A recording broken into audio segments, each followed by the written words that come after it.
भागवत महापुराण की जय। कृष्ण कन्हैया लाल की जय। राधा रानी की जय। भगवान श्री कृष्ण के सभी भक्तों को राधे राधे, जय श्री कृष्ण। आज मैं आपको सुनाऊंगी भागवत महापुराण में दशम स्कंद में 14वां अध्याय, ब्रह्मा जी द्वारा भगवान श्री कृष्ण की स्तुति। श्री सुखदेव जी ने कहा, परीक्षित, भगवान द्वारा ब्रह्मा जी को क्षमा दान देने के उपरांत ब्रह्मा जी ने भगवान श्री कृष्ण की स्तुति की।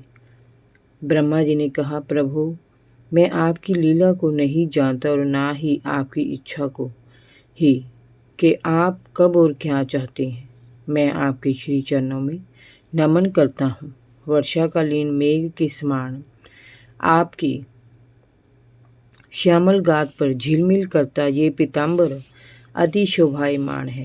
आपके गले में पड़ी घुंघची की माला, कानों में पड़े ये मकराकृति कुंडल, सिर पर मोर मुकुट और अद्भुत कांति से दीप्तिमान आपकी मुखाकृति मुझे बार बार अपनी ओर आकर्षित करती है।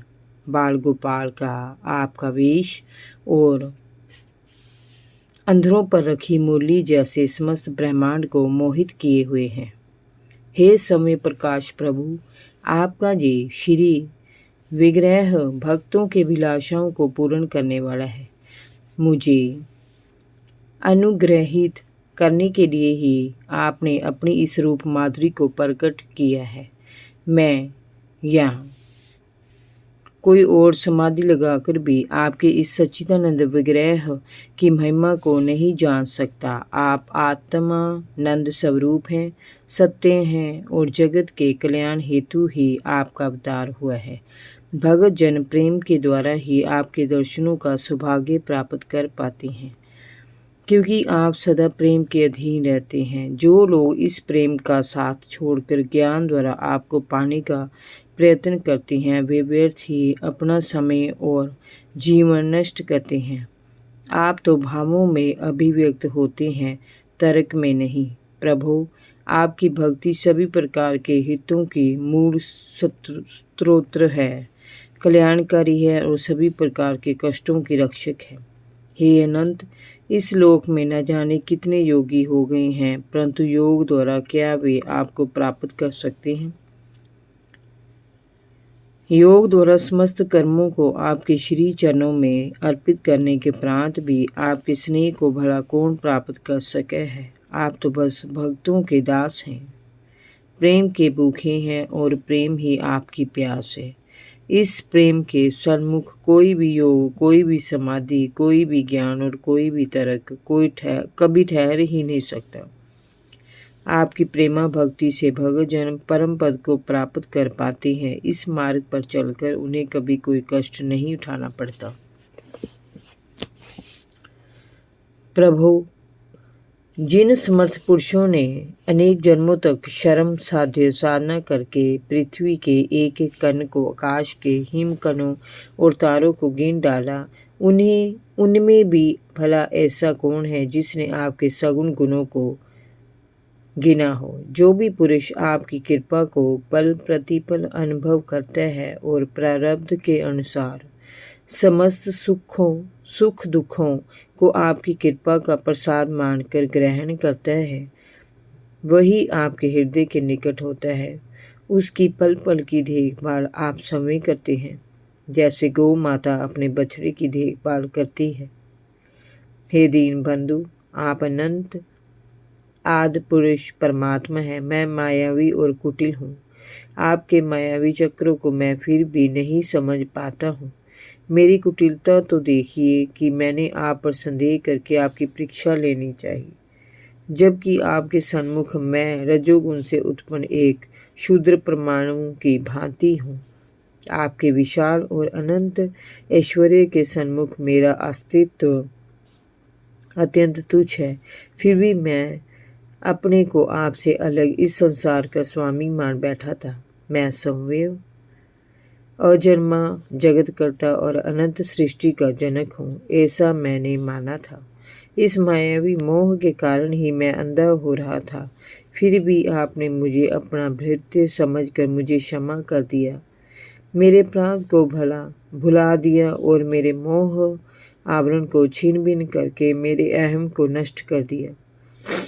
आपकी इस कृपा ने मुझे पुण्य जीवन दान दिया है। हे मेरे स्वामी, पंच महाभूतों से घिरा ये ब्रह्मांड ही मेरा शरीर है और आपके एक एक रोम के एक एक छिद्र में ऐसे अगणित ब्रह्मांड उसी प्रकार तैरते रहते हैं जैसे झरोखे की जाली में से आने वाली सूर्य की किरणों में रज के छोटे छोटे परमाणु तैरते हुए दिखाई पड़ते हैं।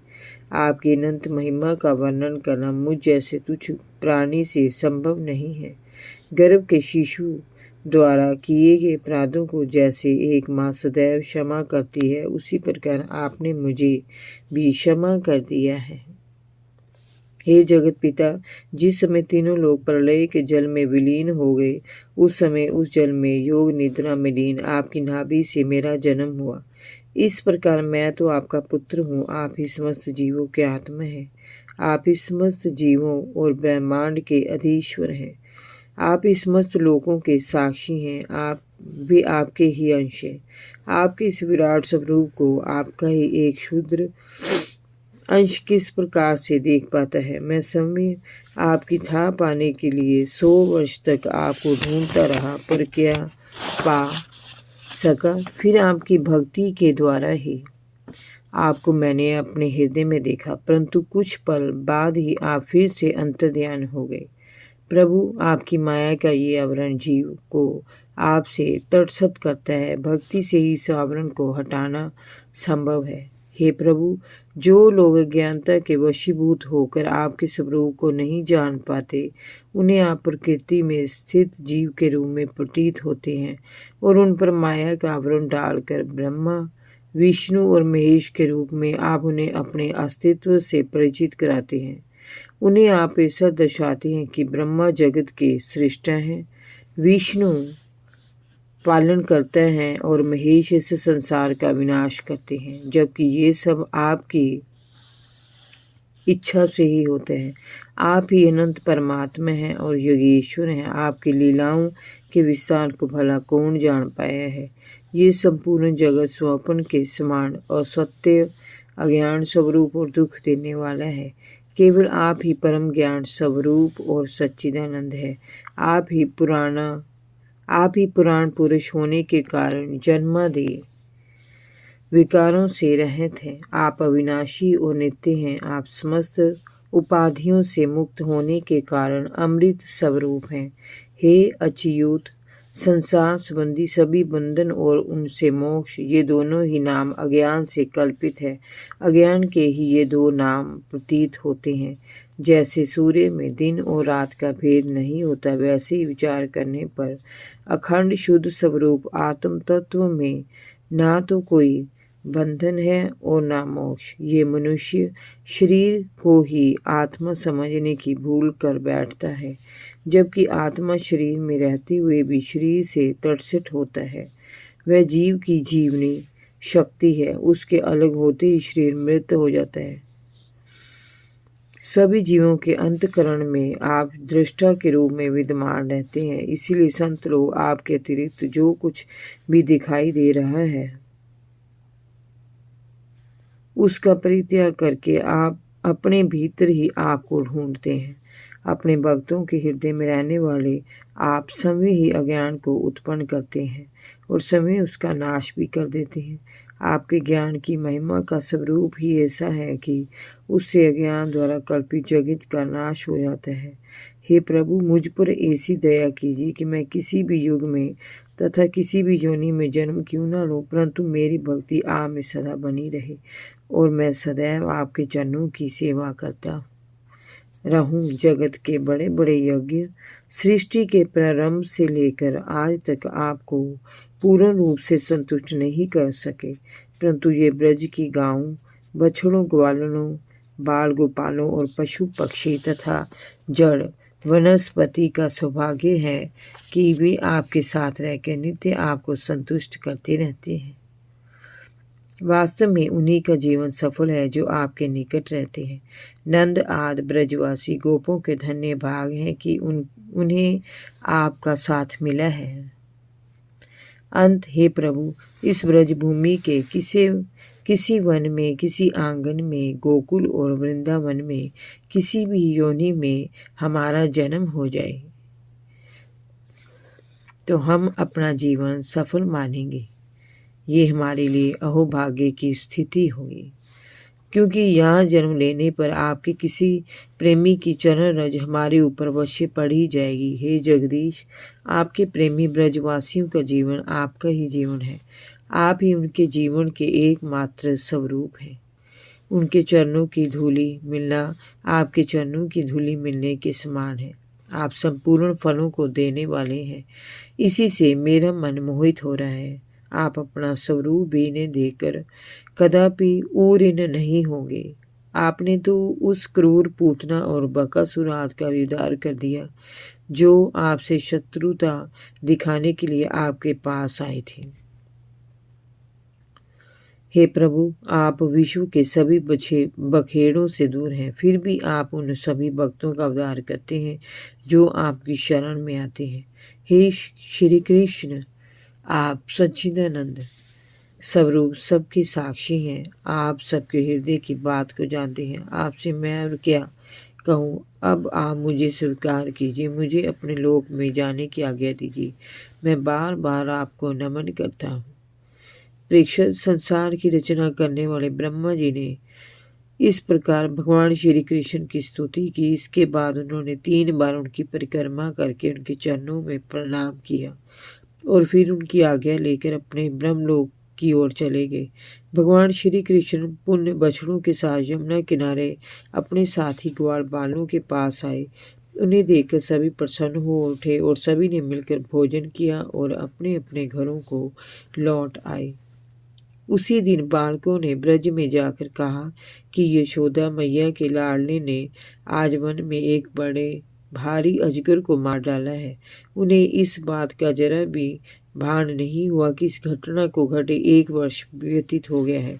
राजा परीक्षित ने पूछा, विप्रवर, ब्रजवासियों के लिए श्री कृष्ण अपने पुत्र नहीं थे, वे दूसरे के पुत्र थे, फिर भी उनका श्री कृष्ण के प्रति इतना प्रेम कैसे हुआ? ऐसा प्रेम तो कोई अपने बालकों पर भी नहीं करता। आप इसका कारण कृपा करके मुझे बताइए। श्री सुखदेव जी ने कहा, राजन, संसार के सभी प्राणी अपने आत्मा से ही सर्वाधिक प्रेम करते हैं। उन्हें अपना जीवन सबसे ज़्यादा प्यारा होता है। धन और संसार वे इसीलिए प्रेम करते हैं कि वे वस्तुएं उन्हें प्रिय लगती हैं, उनसे उनका हित पूरा होता है। जो लोग देह को ही आत्मा मान बैठते हैं, वे भी अपने शरीर से जितना प्रेम करते हैं उतना प्रेम वे अपने संबंधी तथा मित्रों से नहीं करते। जब विचार करने से ये प्रतीत हो जाता है कि ये शरीर मैं नहीं हूँ, तो इस शरीर से भी प्रेम नहीं करता। इस शरीर के जीर्ण शीर्ण हो जाने पर भी जीने की अभिलाषा बनी रहती है। इससे ये बात सिद्ध हो जाती है कि सभी प्राणी अपनी आत्मा अर्थात अपने जीवन से ही प्रेम करते हैं और इसी सिद्धांत के आधार पर वे चराचर जगत से प्रेम करने के लिए उन्मुख हो जाते हैं। श्री कृष्ण ही सबके आत्मा है। अपनी योग माया से वे देहधारी जान पड़ते हैं। सभी के प्राण तत्व होने के कारण वे सभी को प्रिय हैं। ब्रजवासी उन्हें प्राणों से भी प्यारा मानते हैं। अपनी माया और छवि से उन्होंने सभी का मन मोह लिया है। राजन, ब्रह्मा जी की स्तुति को और भगवान श्री कृष्ण की लीलाओं का जो श्रवण करता है उसको धर्म, अर्थ, काम, मोक्ष की प्राप्ति होते देर नहीं लगती। जय जय श्री राधे। भागवत महापुराण की जय। कृष्ण कन्हैया लाल की जय। भगवान श्री कृष्ण के सभी भक्तों को राधे राधे। जय श्री कृष्ण।